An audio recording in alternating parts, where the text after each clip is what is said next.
You want me to do the intro? No. Hey, everybody. Welcome to another edition of From the Rough, America's favorite golf podcast here on FanStream Sports, presented by OrionGolf.com. I am your host, the only host, and the best host of From the Rough, J. John E. Gerber, PGA professional. Over 20 years PGA professional. How was that? Was that good? How was it? I think I might record that and just play that for every intro. And that is indeed what we do twice a week here on From the Rough. I'm IndyCar Tim. That guy over there, PGA of America member, 20 years, more than 20 years, over 20 years, PGA of America member, Johnny Gerber. We are reunited, and it feels so good. Right the here rare on Monday, the rare hangover Monday, big dog. The rare hangover Monday. I know you're shocked as hell that I'm here on a Monday. And I'm going to be here on the Mondays moving forward, except for maybe one. But yeah, we'll see. I just trying to. Don't tell me about the grocery list. Show me the baby. After that made no sense, but I get your point. I get the point. After listen, I'm over just getting trout dunked in these picks and telling everybody to follow. We're going to be fine. We are going to a lot of golf. We're not, hey, listen. We'll get into it a little bit later on, but already you brought it up. Well, I didn't say we had to talk about it right now. I'm trying to push getting jabs in the back to a little bit later. Let me settle into the show a little bit, please. So it is Recap Monday, and the rare Recap Monday that Johnny's here, and he says that's going to change going forward, his schedule. He has been nice enough, boys and girls, from the Ruffians is what I've coined all of y'all out there. He has been nice enough to open his schedule so that he can do his own show on Mondays. How great is that of him to do for us? It's amazing. Now we'll see if it sticks. We'll see. I still have my doubts. It is what it is. Just awful. Your tone is awful. You got to change your tone. You got to change your tone. I like other guys. You're coming at me all wrong. That's what she said. So it is a Recap Monday. You are going to get an LPGA recap because I watched both because, of course, the girls were playing over in Scotland. Good day, mate. Does not apply. It applies everywhere except for here, sir. It's how I use it.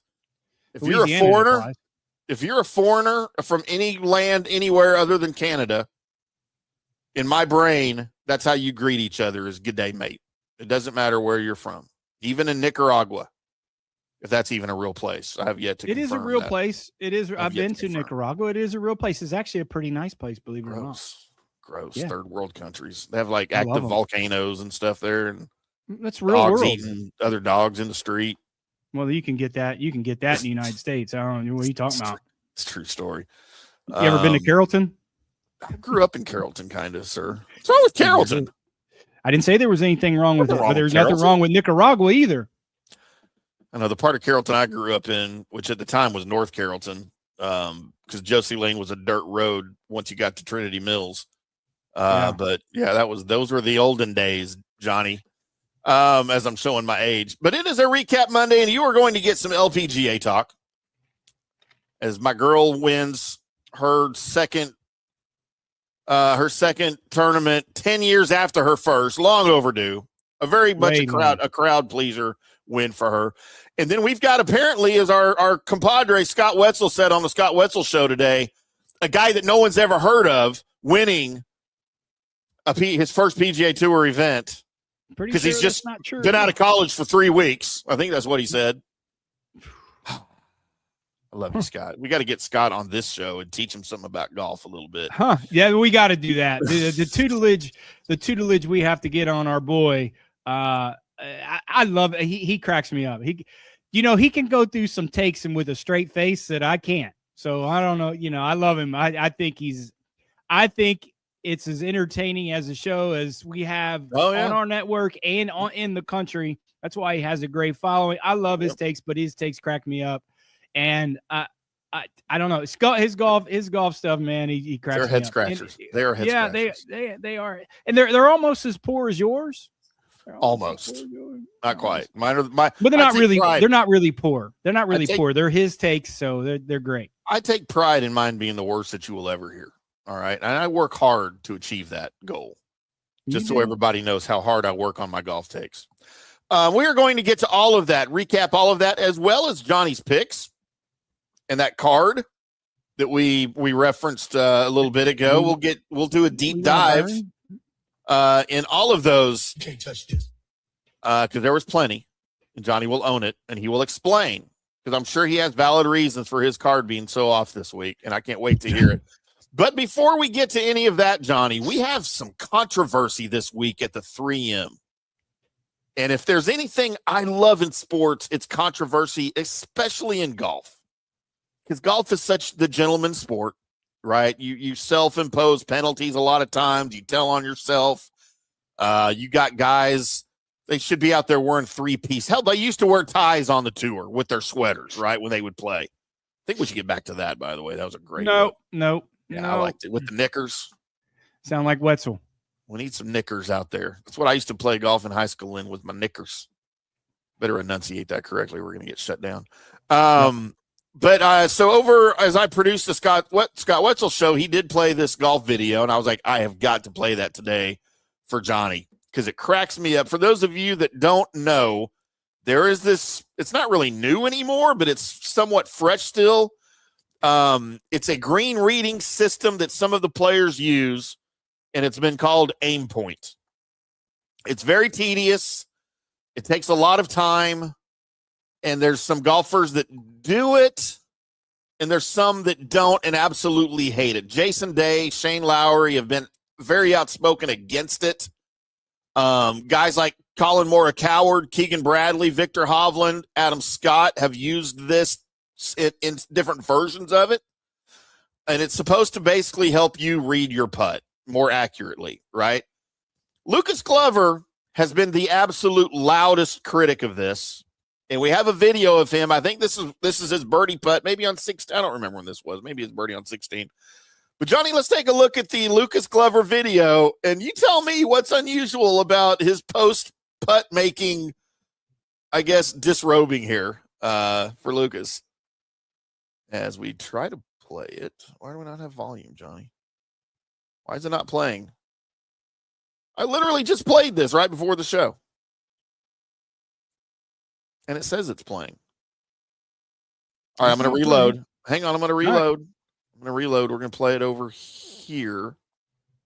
As sometimes the internet is not the most reliable of things. As we program on the air, as we often do, because that's what we do. Here we go, and we load it over here. Let me pull that out of our atmospheric situation, and let's take a look as we pull everything else off the screen as it loads here. And Lucas, I like Lucas Glover. I like him a lot. Good dude. Really, and anytime you pull something like this in the middle of a round on the PGA Tour, I love it. For birdie. Yeah, it looks like nothing unusual here until, watch what Lucas does here, Damon. I'll give you the backstory to why this happened. Lucas Glover has been extremely outspoken about his dislike for AimPoint and how close the players are getting to the hole while they're using this AimPoint and AimPoint Express. And I guess it just boiled over. Lucas has had enough. He's shoes off, and he's making a point right there. And I, for one, totally agree with him. I don't agree with how close the players are stomping around the hole while AimPoint's going on.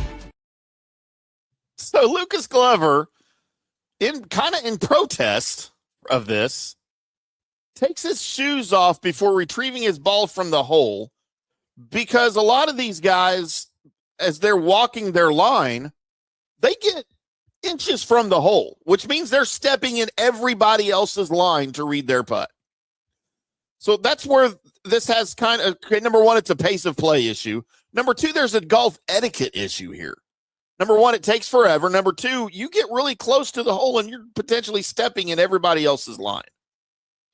And so he just removed his shoes. For those of you listening on the recorded podcast on the audio only, and you didn't get the benefit of the video, Lucas Glover made his 6-foot putt, whatever it was. Before walking to the hole, he walks completely off the green, removes his shoes, walks over and retrieves his ball, walks back over to get his shoes, the opposite direction, and then carries his shoes to the other side of the green where his bag is to put his putter back in his bag and put his shoes back on. Johnny, what are your initial thoughts on this? Okay, two things that so we'll go backwards a little bit. The players aren't walking in other players' line. They're not doing that. So they get extremely close to the hole, yes, but they're very conscious of not walking in your line. Even though you can tap down spike marks or marks, but you can't tap down. Well, it's impossible to.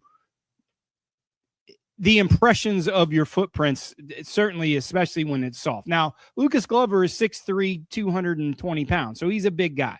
Is he making a point? Yes. What point is he making?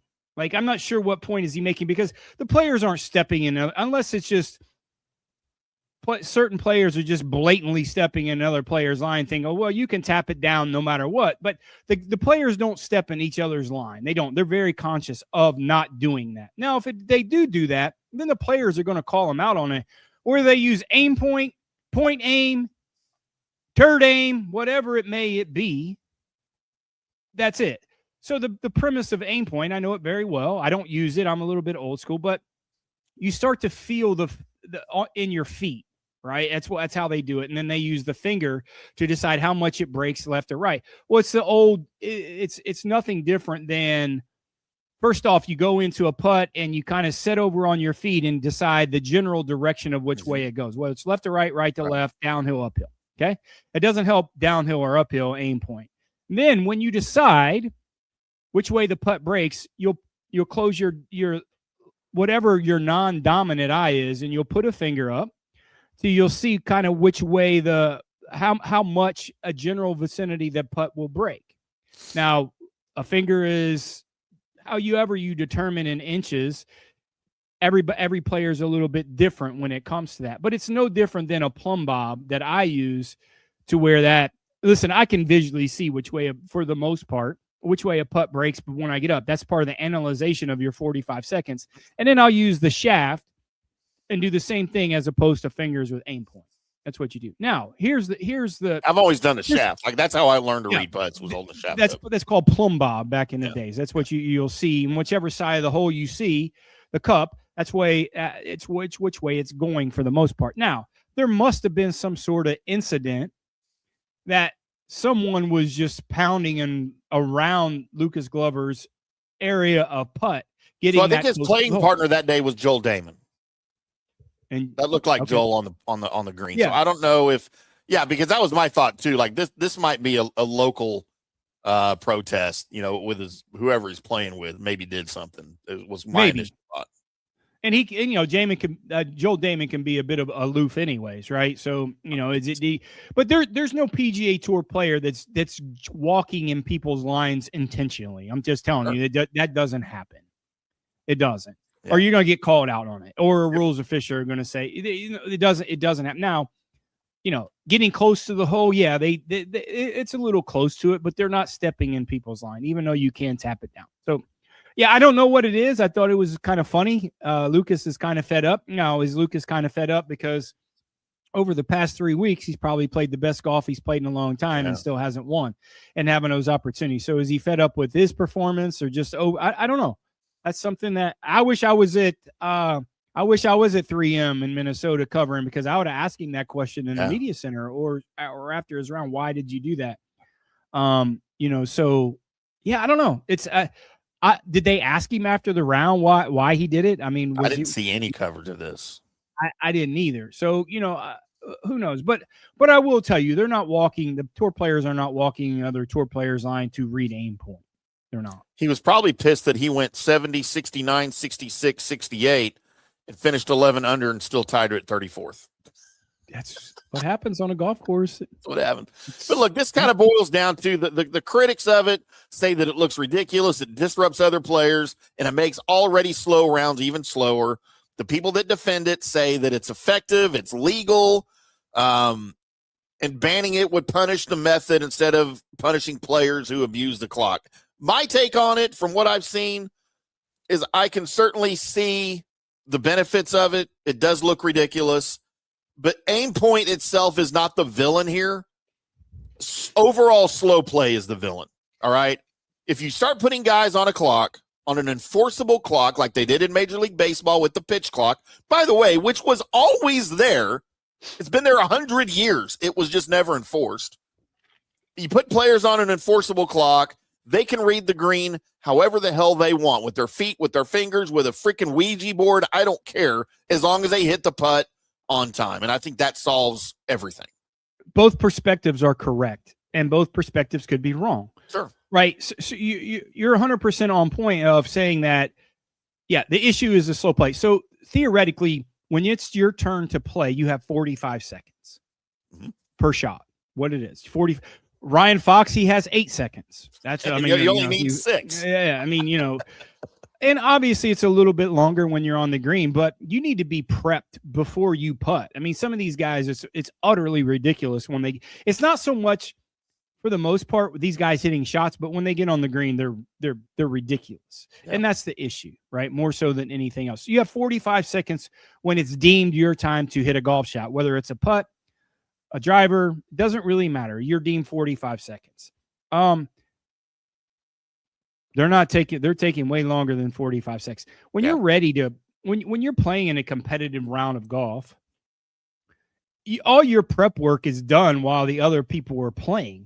You just can't get in their way, but get your reads and your prep work. Yep. And then when you get ready to go, you go. Like, don't start your prep work when it's your time to go. That's stupid. And I promise you, it's going to be addressed, and it's a massive problem. And it's been a massive problem for other things on the PGA Tour in terms of they're just now starting the player conduct. I think that's incredible.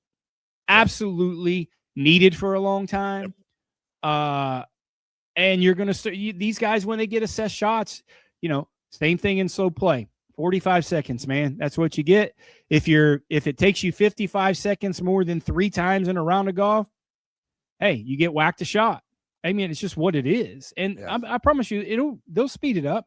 But your prep work is supposed to be done while your playing partners are doing their job or going through their process and hitting a putt way before it's your time to play. Yeah. Right. Don't read the putt when it's your time to play. Read the putt before it's your time to play, and then get ready. And it's a bad look for the tour. It's a bad look for people watching golf, because these kids and juniors pouncing around this thing like they're on the catwalk and everybody wants to see them. That shit's over, man. It's over. It's a bad look. And I was just curious to see why exactly Lucas Glover did it.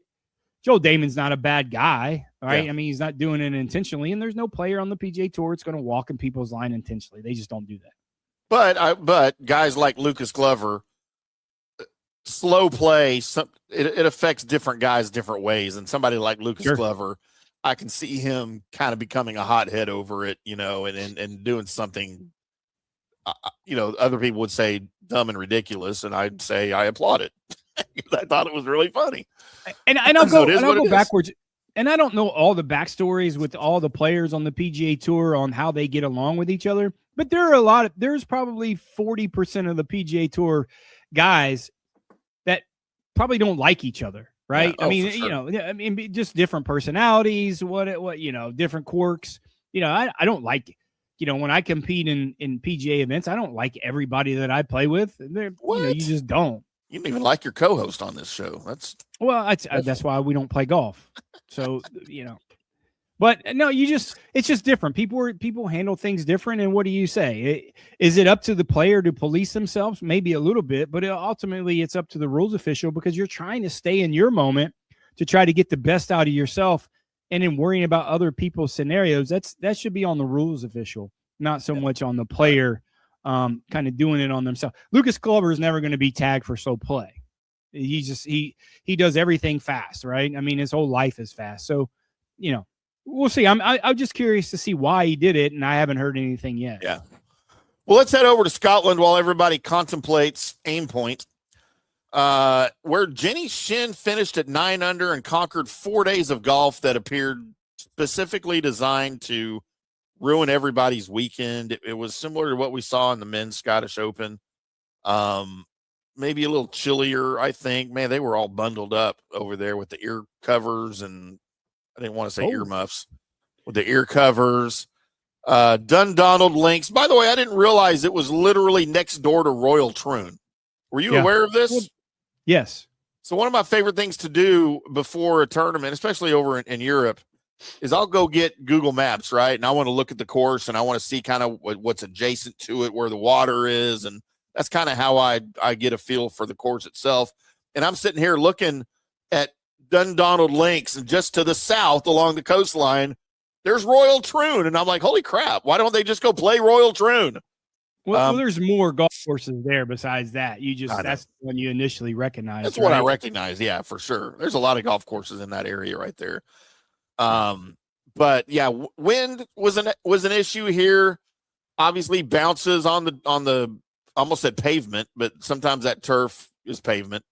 You had approach shots that looked perfect in the air that would land, kick sideways, and then leave a girl wondering what crime she committed in a previous life to deserve that lie. And that's just links golf. And that's one of the reasons I'm not a big fan of links golf. I like the I like to watch it on TV. Like, I don't care about everything's brown and monochrome and whatever. I don't care about that. To me, it doesn't always reward really good shots. And I feel like that's what golf should do, is reward really good shots. And links golf does not subscribe to that. Hardly ever. You can look at it both ways, right? I mean, you're going to get you're sometimes you're not going to get rewarded for good shots, but sometimes you get rewarded for poor shots. Yeah. Right. And if you believe in the karmas of golf, I do massively, that all balances out. It really does. And that's just part of links golf, is when you get the ball going on the ground, you're going to have so many variables that you just can't control. The players hate it for the most part, but the people, the guys and the ladies and the professionals that embrace it and they get it, what it is, those are the people that play it well. Not saying they always have to like it, but they accept it.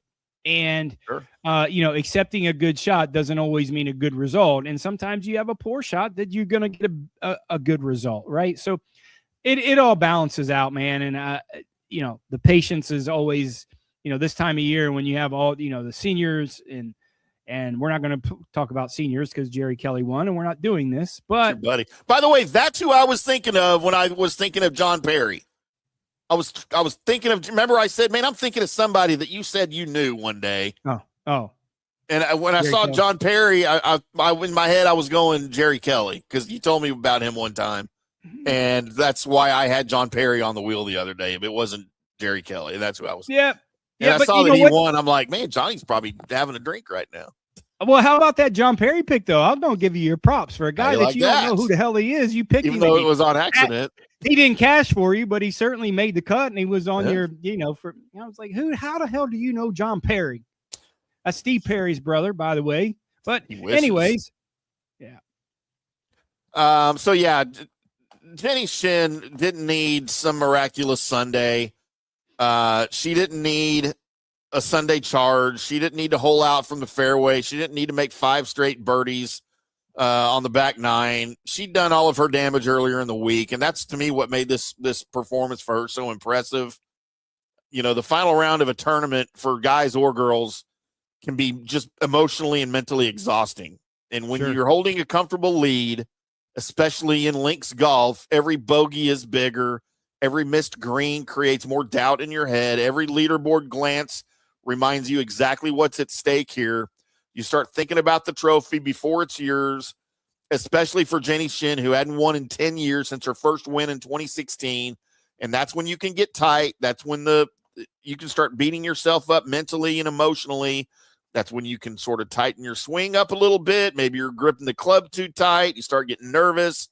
And that's when your supposedly comfortable lead can turn into, somebody needing a 6-footer on the 18th green to tie you for a playoff. Man, she never let any of that get to her at all. She stayed disciplined. She controlled her round. She controlled her championship. She finished the job. You had Leona Maguire right behind her. She had 5 birdies on the opening 9 on Sunday, chasing down Jenny Shin. And that would have been enough, man, for her to look back and look at that leaderboard and go, holy crap, here it comes. I haven't finished one of these things in 10 years.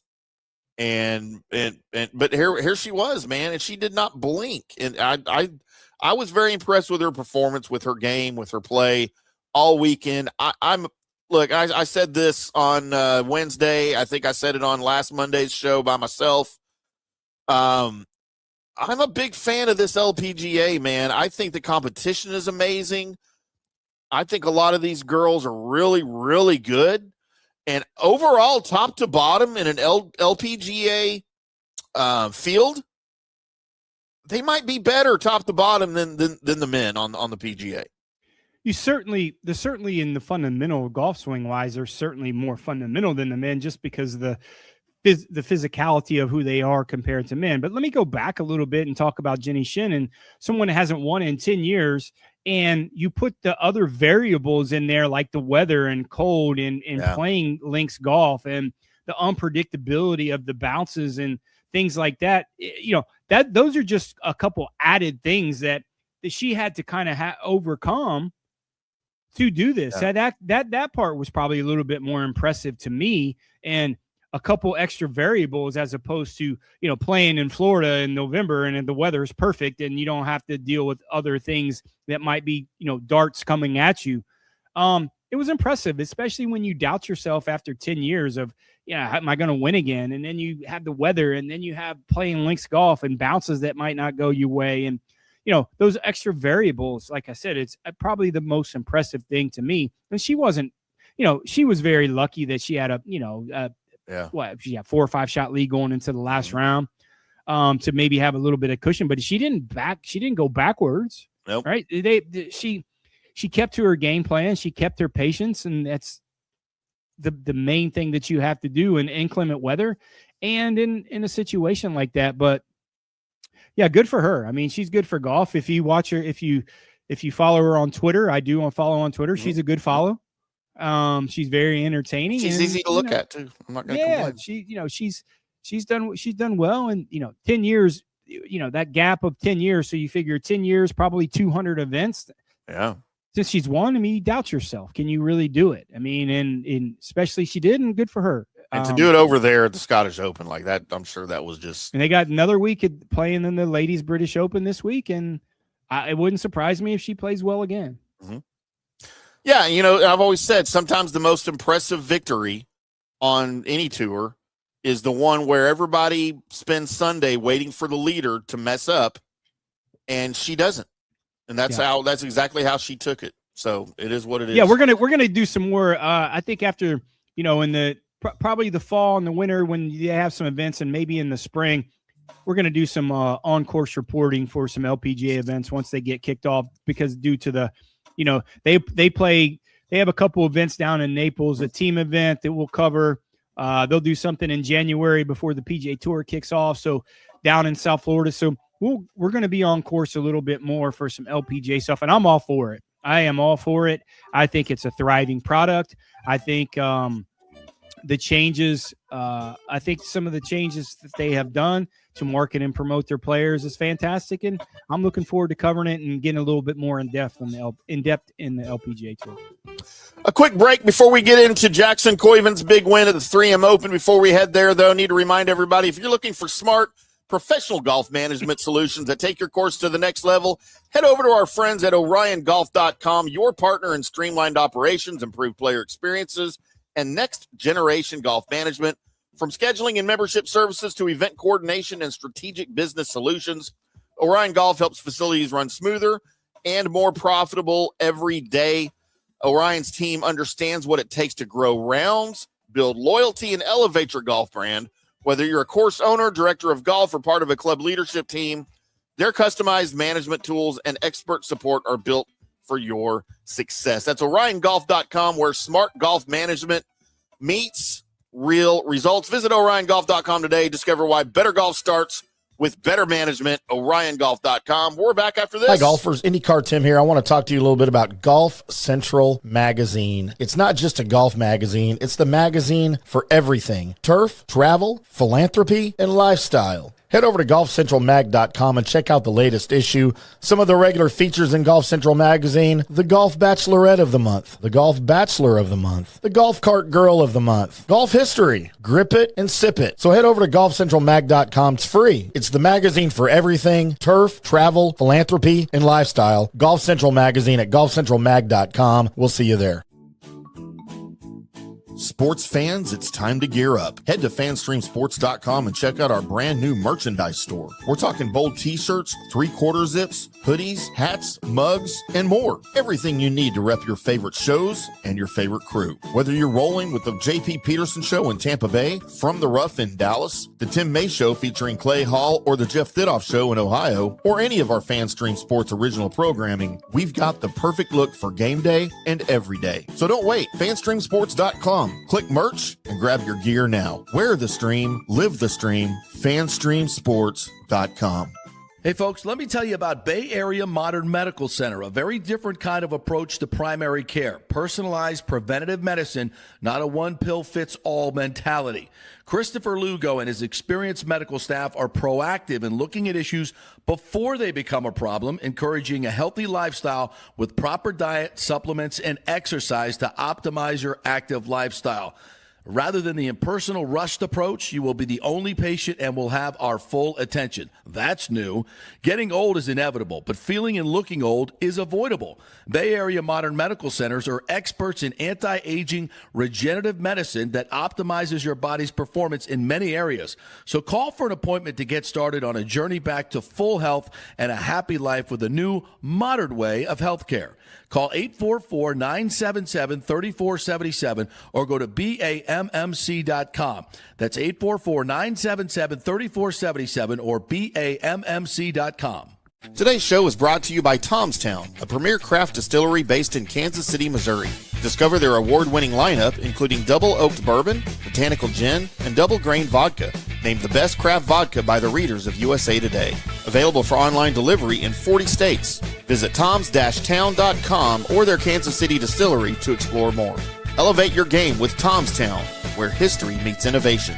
Please enjoy responsibly. Orion Golf Management Solutions. Orion Management Solutions has tailored its service packages just like it tailors its approach to customers. Some owners need more supervision, while others need periodic assessment of their short-term and long-term strategies and programs. Orion can be called in to develop a business plan with the existing staff, or we can assist with the daily management of a facility or event. Either way, we make sure the client is satisfied and understands the direction the facility needs to go in order to achieve the owner's goals. Orion Management Solutions can help with owner assistance service solutions, daily course management, business plan development, monthly operations, or as-needed consulting services. Whatever your need, Orion Golf Management Solutions can help. Check out OrionGolf.com.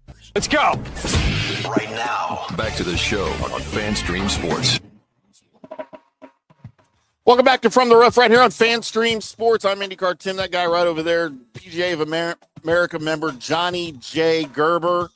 Johnny J. E. Gerber, as it were. Almost poked my eye out. With us, a surprise Monday appearance on the Recap Monday show for Johnny. You want to say it one more time? Uh-oh, you're muted. Or something's wrong. Check your audio. Oh, my audio kicked me out during the break. I had to go back in and change my audio settings. So go check on that. All right. I think StreamYard doesn't like our show because it kicked me out too. So just make sure you're good there. I'm on. Pop out and pop back in. I'll pop out, pop back in. All right. Pop your shoulder out and pop it back in. There you go. It is a Recap Monday, the rare Johnny J. Gerber appearance on a Recap Monday, as we're trying to fight through some technical issues here. That happened to me earlier today on the StreamYard thing during one of my other shows. Just randomly, it kicked me out.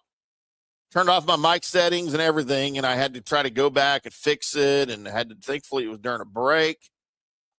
Do we have you, Johnny? You tell me, do you? We do have you indeed. We pay too much money We pay too much money to StreamYard. That's it. So it did that to me too. It kicked me out, and I had to go back in. And it did that to me on Scott's show today too, where I just everything switched like in the middle of a break. I don't know. I'm gonna start calling it Junkyard instead of StreamYard because it's trash. Maybe we need to develop our own software. I guess. Anybody want to develop software for us? We can't pay you anything, but we'll attach your name to it. No, we're gonna start calling it Junkyard instead of StreamYard. I'm okay with that. I don't have any problems. Johnny, the big story around this, at least on this side of the Atlantic this week, as the 3M Open produces the kind of result that can change the projection of an entire career. 21-year-old Jackson Koivun. You had Jackson as the winner on your card. You just had the wrong Jackson. Well, I had the wrong tournament also. So yeah, I had him on our card. I had him on our card last week. Yeah, you did. It just, I'm, you know how I work, and I admit when I'm wrong, and I will say when I'm right. I got big shoulders. I'm 6'1". I'm 210 pounds. I can handle this.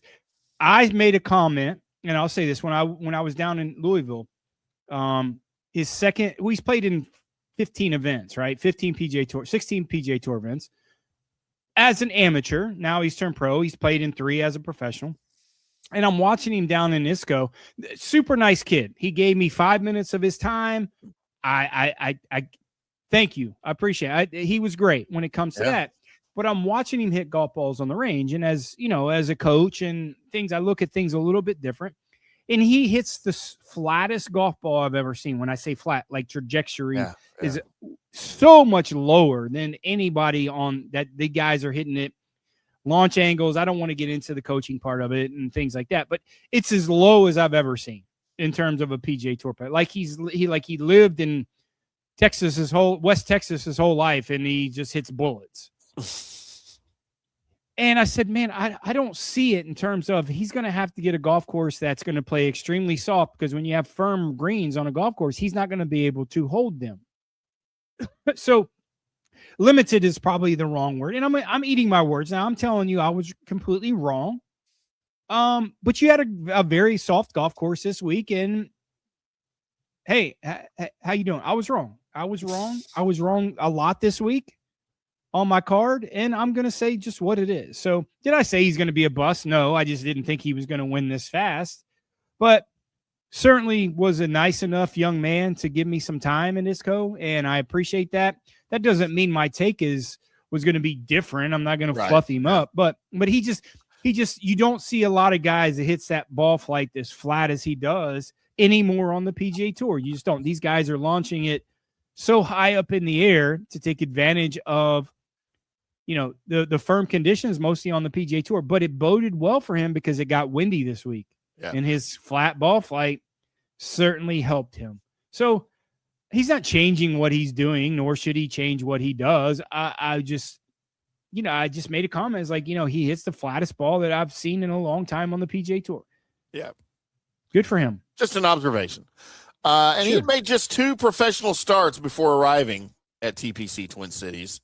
Now, that doesn't mean he hasn't played in, only 2 PGA Tour events. He played as an amateur. He played 16. Yeah, we're obviously familiar with who Jackson Koivun was before he came in. We talked about him at Auburn. We talked about him when he went pro. And our opinion of him was that, this dude's got what it takes probably to win. I don't know that we picked he was going to win this year, and certainly not in his 3rd start. But sometimes you just have all of the elements coming together. And if you'd have told me Jackson Koivun was leading on Sunday with Scottie Scheffler 2 strokes behind, where's your money? Well, my money is on Scottie to come back and win, and that's what we expected to see. But Jackson Koivun in his 3rd professional start, 16th or 17th overall PGA Tour start, staring Scottie Scheffler on Sunday right in the eye, and he didn't blink. The best player in the world. Now, you can argue whatever you want to argue about Scottie's performance this year. He's the best player in the world. He is still the best player in the world. He's the number 1 ranked golfer in the world. And none of that mattered. Jackson Koivun finishes at 25 under, He beat Scottie by 3. Who, by the way, Scottie Scheffler shot a 63. Koivun shot, a 66 on Sunday? So Scottie had a better Sunday. Koivun didn't blink. He didn't care. He didn't think about it. And this is the new age. Sorry, but that's the most impressive thing. It's not like he shot even par on the last round. He shot 5 under. And, he went and just took it. Like he went and he had to lead. And he extended the lead. And that's a mentality, man, that's a rarity. I mean, how many times on the PGA Tour do you see these young guys coming in and they falter on a Sunday with the lead? A ton. Yeah. 9 times out of 10. He's the one guy that just didn't. And that looking just goes at you, to Ludwig show. Oberg. Ding, ding, ding, ding, ding. Yes. I mean, you know what I'm saying. So it's your DNA, right? It's just your DNA that you have in terms of competition. If he shoots 2 under par, he probably gets beat. And you can always look at the end result and say, well, he still would have won if he shot 2 under par. But it's a completely different mentality when you're 2 under par as opposed to 5 and shoot that. And shooting 66 in the last round of a PGA Tour event when you have the lead, that's a different mentality, dude. And that's the mentality that's made this guy super successful. You could argue, man, maybe the best college career of anyone ever. I mean, you can. Yeah. And you look at his starts and look at, him winning and his age and the few starts on the PGA Tour. He put him in the line of list of the greats that's played the game. And does it pan out? Yeah, I don't know. But if you look, I don't know if what you saw, what he did after the round of golf. He went fishing. Oh, yeah. I did see that. Yeah. He went fishing. And cool, calm, and collected, man. Did you also, like, it's a normal day. He's just strolling in Central Park. But did you also see how he handles himself after his rounds of golf, right? Hey, guys. And he walked down the line, say, listen, I'm not signing autographs yet. I'll be back. Let me sign my card. This is the first time. Let me get this over with so I don't forget or mess up shit or, I'll be right completely back. Focused. Yeah. I'll be right back. Hang it. And let me finish my work. Let me finish the job. And he sat out there for 2 hours. And he sat out there for 2 hours. Then he went fishing for an hour. You want to talk about perspective? It's pretty damn good, man. That's a pretty damn good perspective. And I like I said, I don't know the guy, but I know the time he gave me in ISCO, and I appreciated that when it was an alternate field event, right? No one was there media-wise at, our media center. Hey, thank you, Louisville, for getting us in. Loved it. Wasn't a big event because it was the opposite of the Scottish Open. Right. I was there at 6:00 in the morning, and he was too, and he gave me some time, and I don't forget about these things. And this is why, and we've talked about this off air, this is why there's so many great stories on Korn Ferry, right? On the Korn Ferry Tour, is I like covering those events because I think those guys appreciate it. Guys covering them, and there's so many good stories and building those types of relationships as these guys kind of transition into the PGA Tour. That's another situation I'm looking forward to with FanStream Sports and covering the tours, is getting out and seeing some of these new stories. And some, Koivun bypassed the Korn Ferry Tour because of the PGA promotion, which he should.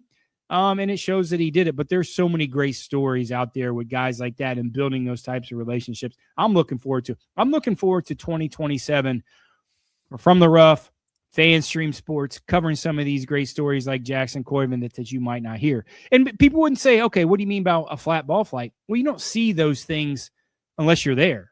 Yeah. Right. You don't see those types of things unless you don't you're see it on TV. It's hard to see that stuff on TV. Yeah. No. And it's great. Listen, it wouldn't surprise me if he wins again. It wouldn't, to be honest with you, Tim, it would not surprise me if they pick him for the President's Cup.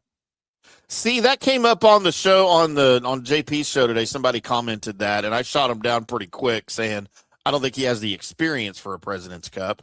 But if you're hot, you're hot, right? And and that's kind of all that matters, I think. So I might have been wrong. Well, let's think about this for a second. The President's Cup is if you go backwards, do you think this guy is going to be on Ryder Cups? Eventually, yeah. Okay. So you have dominated the President's Cup. I'm not saying they're going to dominate this year, because I think if there's a chance for the international team to win this, is probably the year, just because of the people. But isn't it, if you're foreshadowing a little bit, would you not want to get this guy on the team to get some experience in this type of competition, that it's not the Ryder Cup yet? Thinking that's what they did with Scottie Scheffler. Scottie Scheffler never won a PGA Tour event, and they put him on the Ryder Cup team, right? They put him on the Ryder Cup team. Yeah, but does the Ryder Cup team care about the President's Cup team? No, but what I'm saying, it's bigger pressure on the Ryder Cup. It's a bigger event. No, for sure. So now you got the President's Cup, that maybe you give some of these guys that thinking that, okay, they're going to be on future Ryder Cup teams, get them the experience now, right, on a President's Cup, that they kind of foreshadow with Scottie Scheffler. Yeah. And Scottie Scheffler never won a PGA Tour event when he was on the Ryder Cup team. And this is the President's Cup team.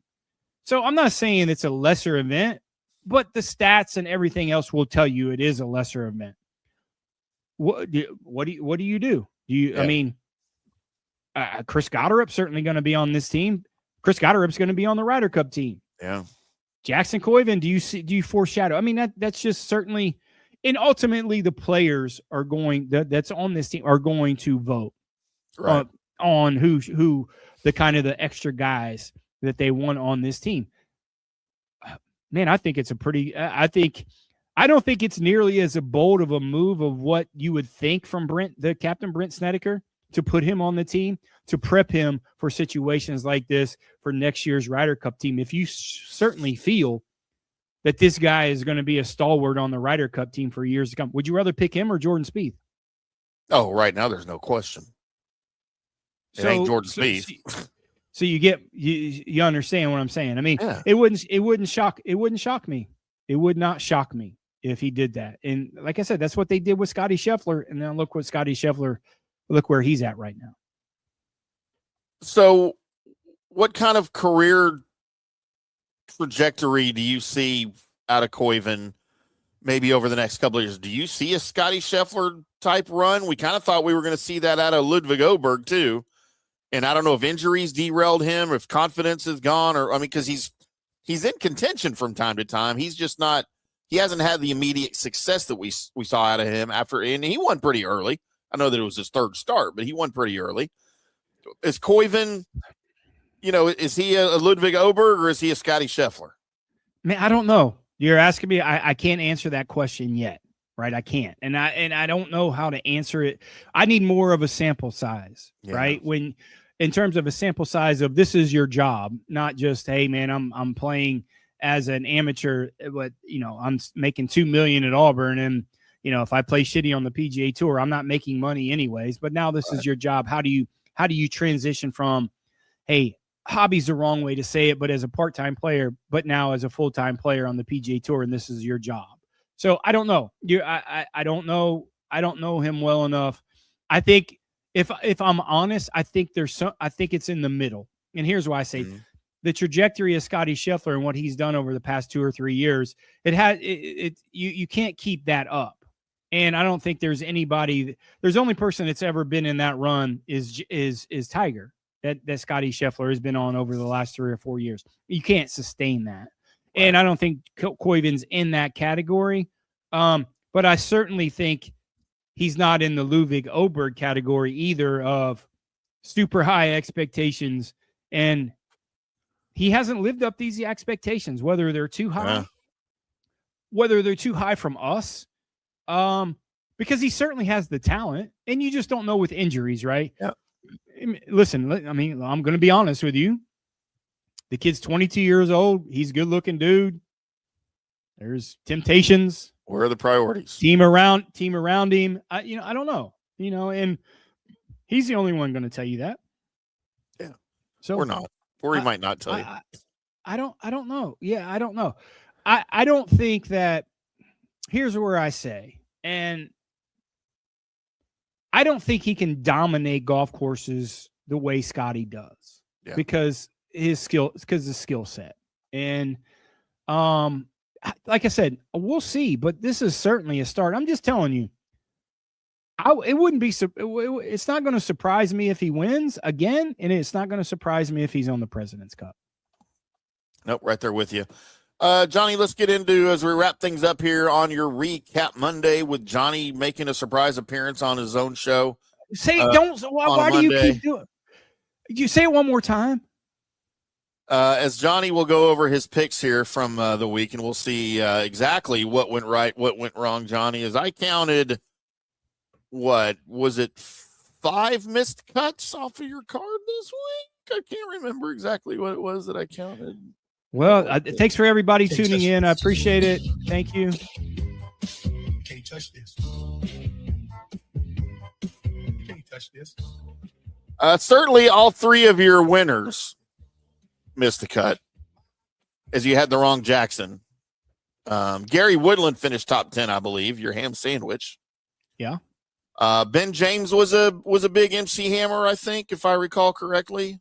Yeah, you know exactly what you're talking about. Don't try to just sugarcoat it, goddammit. You know what you're talking about, and you just want to throw this shit in my face. Finau was a missed cut, I think. Sasquatch. You had Matt. Was it Knapp? I know Knapp finished. You won Dirt, on the Knapp, right? You had a winner. We cashed in on Dirt. That was nice. Thank you, Dirt. And now he's coming back into form. Sunjay M made the cut. We had 3 of our 8 made the cut, and only person that cashed in for us was Dirt. But we did go 2-2 on matchups. Yeah. But our 2 winners were dogs. Right. So that kind of helped us a little bit. We did lose. We lost a little bit. We lost 440 last week. And I own it, man. I own it. Listen, it's been awful. It's been an awful year. We lost 440. We were minus 1570 for the year. It's what we are. If anybody else is telling you and lying to you, saying they're doing well this year, they're lying to you. But we're not. Every bet that I put in, that I give you guys, I put it in myself. It's $100 bill per. It's $800 a week. It's just what we do. We're not happy that we're down 1570, but these other handicappers are down 15,000. Like it's way more. 38, 21, and 8 on matchups. It's what we are after 2-2. It's not great. It's not great. But I'm just going to tell you, by the end of 2026, are we 26? We're in 2020. Last time I checked, we're still there. Yeah. We will be profitable. I'm telling you, we will. Our season ends December 31st, 2026. It doesn't end the PGA Tour season because there's so many other events, right? Only down 1570 is almost like winning how difficult it has been this year. It's been brutal, man. And this is extremely difficult. There's so many variables. Golf handicapping is the hardest sport to handicap, to make a ton of money. And we've made a ton of money. We're going to have a year that we don't fill your guys' pockets for 15, 20,000. We don't. But we're going to fill your pockets and going to be profitable. We are. Hang in there. It's just 1 week. It's 1 week that we just get back on it. And we're getting there. We've only had one outright winner this week. And to be only down 1570 with only one outright, I'm looking at it as a win. I'm looking at it as we are winning so far. Just because it doesn't show it on paper, I look at it as winning. And it's you want to say it again? How many people that missed the cut? Go ahead and say it, because you're probably going to say it 2 or 3 more times before the show's over. No, you just had a couple people miss the cut on your card. That's all. But you have that every week. That's not a big deal because it's golf. So my question, Johnny, is moving forward, you always implore everybody to follow the system. You have to play every week, right? If you're not following, you're not winning. And you have to be consistent with it. Do you, though, at this point of the season, do you have, not that you're, not going to be not consistent, but do you approach the rest of the season any differently than you would being down moving forward? Nope. Exactly the same. Nope. Nope. You keep it the same. You keep it consistent. Because if you try to start hedging and flying off and putting more money here, doesn't work. It does not work in golf. I'm telling you, we're going to get in a run. We're probably going to have 2 or 3 winners in a row. I'm just telling you, we are. And then you're going to say, okay, it's hard. It's extremely difficult. What's really killed us the past probably month is we've killed it on the home events. The John Deere, we killed it. ISCO, we killed it. We just got whacked on the alternate field, the Scottish Open and the British Open, to make us lose a little bit or break even. If we didn't bet both events and we just stayed at home, we're up for the year. All right. And we just had alternate events. We throw, our first outlay is 1,600, and then we have matchups. But listen, 38-21-8 in matchups is really good. We're looking forward to matchups in the President's Cup. We love those. We love these things. I mean, we have Detroit, we have Sedgefield, we have the FedEx Cup playoffs. We have so many more opportunities to make bread, and we're going to. We just do. And 1570 down, whether that's if you bet $100 a play. If you bet $10, you're down $157. That's, come on, man. I mean, that's nothing comparative to the big picture where we're going to get. So hang in there with this, man. We're going to be profitable. And like I said, if somebody's telling you that they're up for the year in golf betting, they're lying to you, or I don't know where they're betting the Japanese tour or something, or I don't know what they're playing, but it's not happening, because everyone I talk to who I consider some of the better golf handicappers in the country, they're buried. I mean, buried, and they might not get out. Or break even. We're going to be profitable. Trust me. And if there's one thing I know about the PGA Tour season and the PGA Tour betting season, Johnny, it's this. It's long. It's long, as you said so eloquently, it's long. So stick right. with it. Stick with the program. Keep following. Keep playing.